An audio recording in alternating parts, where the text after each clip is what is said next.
हमारे पूज्य सन्यासी भाई बहन हैं। वैसे ये जो आश्रम है ये भाइयों के लिए है, बहनों के लिए बहुत ही भव्य दिव्य पीछे आश्रम है, तो वहां पर बहनें हमारी रहती हैं। और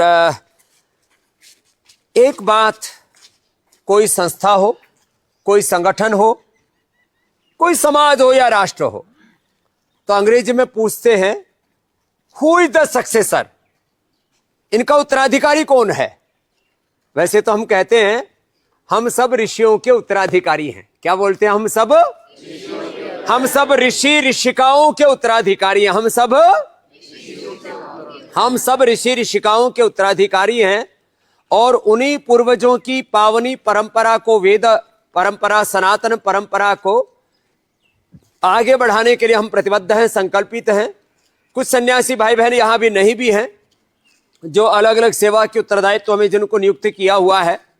लगभग 15 वर्ष पहले 2009 में यह हमने सन्यासियों का एक आंदोलन शुरू किया, एक तरह से सन्यासी निर्माण का, राष्ट्र निर्माण के लिए, सनातन धर्म की, भारत माता की सेवा के लिए ये बहुत बड़ा अनुष्ठान प्रारंभ हुआ।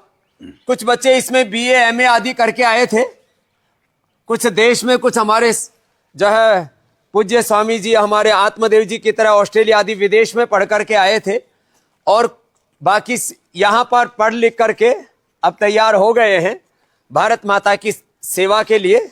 और हमने हमेशा कुछ ऐसे विचार रखे हैं, कुछ ऐसे अपने थॉट प्रोसेस, आइडियोलॉजी, उसमें कोई भ्रांति नहीं। हमारे यहाँ डूज और डोंट्स को लेकर के कोई भ्रांति नहीं, और सन्यास में तो कोई भ्रांति का स्थान ही नहीं है, कोई संशय का स्थान ही नहीं है। संसात्मा विनश्यति। और उस पूरी प्रक्रिया में यहाँ पर हमारे लगभग 200 से अधिक सन्यासी भाई बहन हैं, और वो सब यह योग का आंदोलन, आयुर्वेद का आंदोलन, स्वदेशी का आंदोलन, शिक्षा का आंदोलन, चिकित्सा का आंदोलन, कृषि का आंदोलन, और अब तो पूज्य आचार्य श्री ने विज्ञान और तकनीक का भी आंदोलन शुरू कर रखा है, इतिहास का भी आंदोलन, और इतिहास का भी ऐतिहासिक आंदोलन शुरू कर रखा है। अब आचार्य जी के सामने 2-3 नए नए बिंदु आ गए, तो इतना एक्साइटमेंट हो रहा कि कितने वर्ष पुराना आचार्य जी बता रहे थे? 19 लाख वर्ष पुराना आयुर्वेद के इतिहास को हमने पहुंचा दिया है। 19 लाख वर्ष पीछे तक पहुंचा दिया है अभी तक। क्योंकि जब भी हम बात करते थे 5000 साल पुरानी भारत की संस्कृति, इतना शर्म आती थी हमको। मैंने कहा इतने हजारों लाखों करोड़ों हम अपना सृष्टि संवत कहां से शुरू करते हैं? 1 अरब 8 लाख 125 तो पूरे अभी चल रहा है, पूरा हो गया। 1 अरब 96 करोड़ 8 लाख 53,125 वर्ष, ये तो हमारा सृष्टि संवत, माने करीब 200 करोड़ वर्षों से हमारी सृष्टि की यात्रा प्रारंभ होती है, और हमारा इतिहास हमने 5000 सालों में समेट दिया।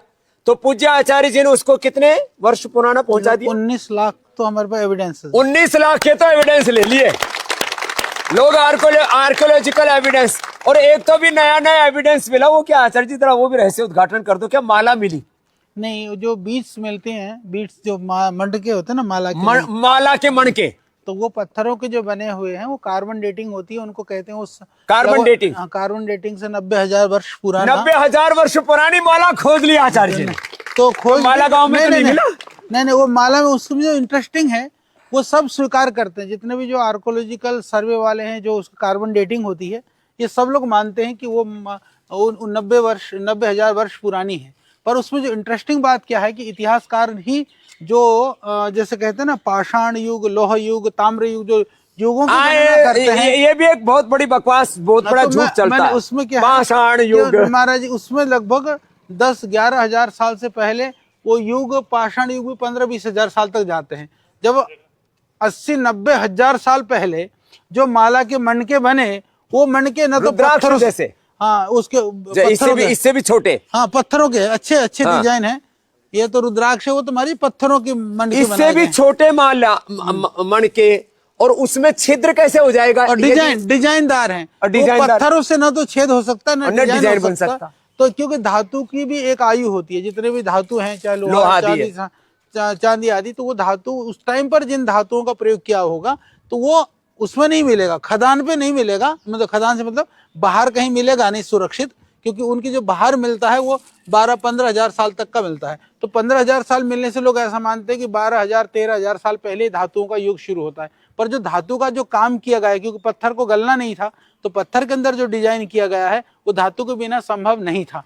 तो ये वाली चीज, पाषाण युग का की जो प्रतिमा घड़ी थी आचार्य जी ने उसको ढा दिया, तो पूरा पाषाण युग की प्रतिमा।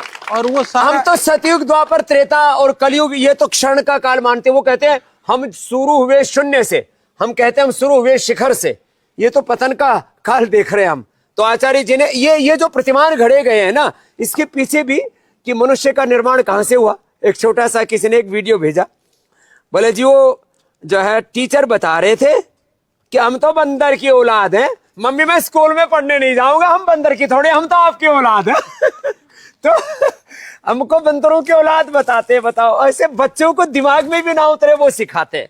तो पूज्य आचार्य जी ने पाषाण युग की का जो प्रतिमा घड़ी थी उसको ढा दिया कि हम पाषाण युग में पैदा नहीं हुए, मनुष्य की सृष्टि तो सतयुग से प्रारंभ हुई है, ये उसके पीछे का तात्पर्य। तो शिक्षा के क्षेत्र में, चिकित्सा के क्षेत्र में, इतिहास के क्षेत्र में, कृषि अनुसंधान के क्षेत्र में, और अब जो है आईटी के क्षेत्र में भी लगभग 500 हमारे कर्मयोगी भाई बहनों की बहुत बड़ी टीम काम कर रही है।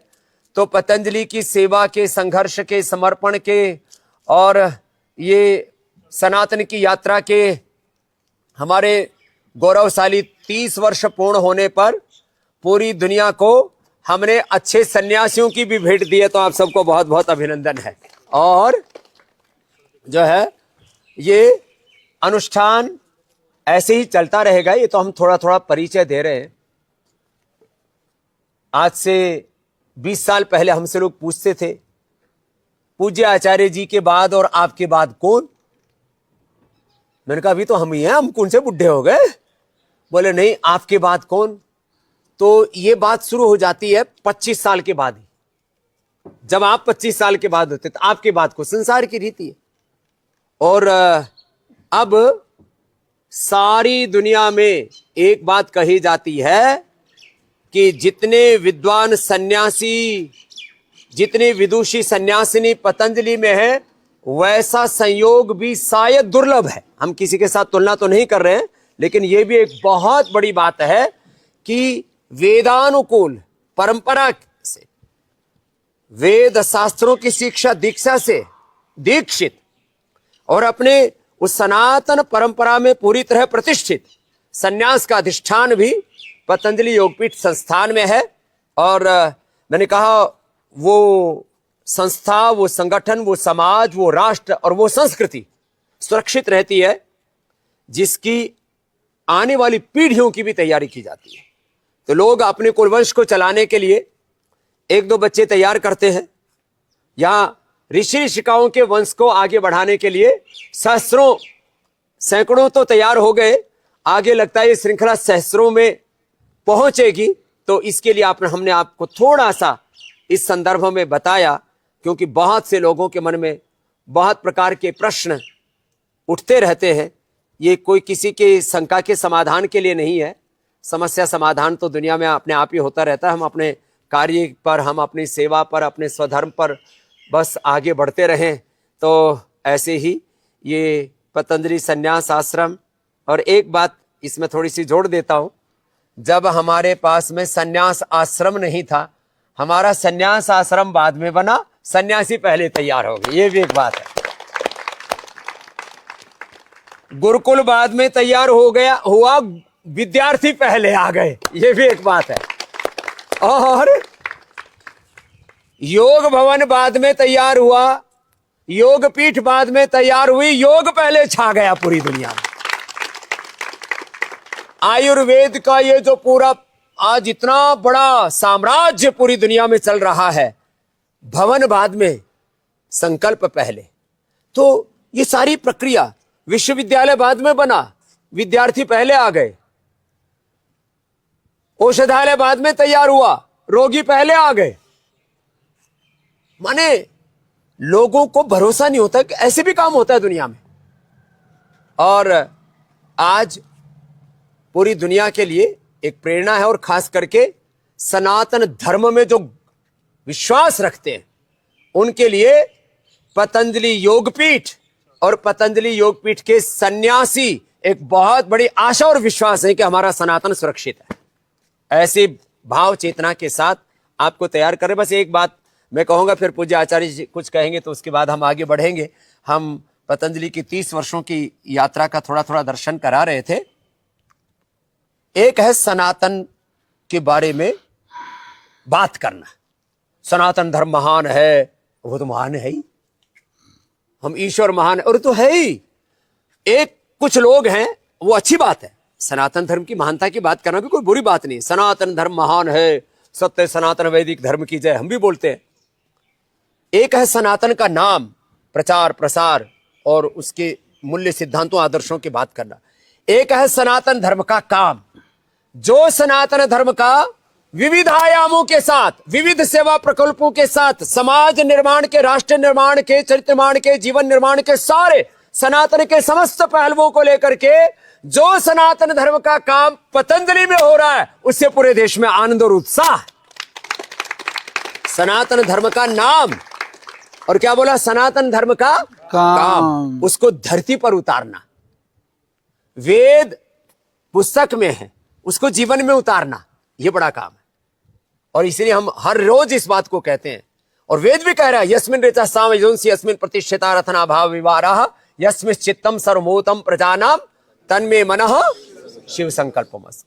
तो वेद हमारे जीवन में उतरे, योग धर्म, वेद धर्म, ऋषि धर्म, राष्ट्र धर्म, हमारे सनातन धर्म हमारे जीवन में उतरे और उसको जगत में उतारे। शिक्षा में, चिकित्सा में, अनुसंधान में, कृषि में, चरित्र निर्माण में, राष्ट्र निर्माण के जो अलग अलग आयाम है, घटक है, सारे घटकों में ये सनातन तत्व व्याप्त हो जाए, उसके लिए पुरुषार्थ है।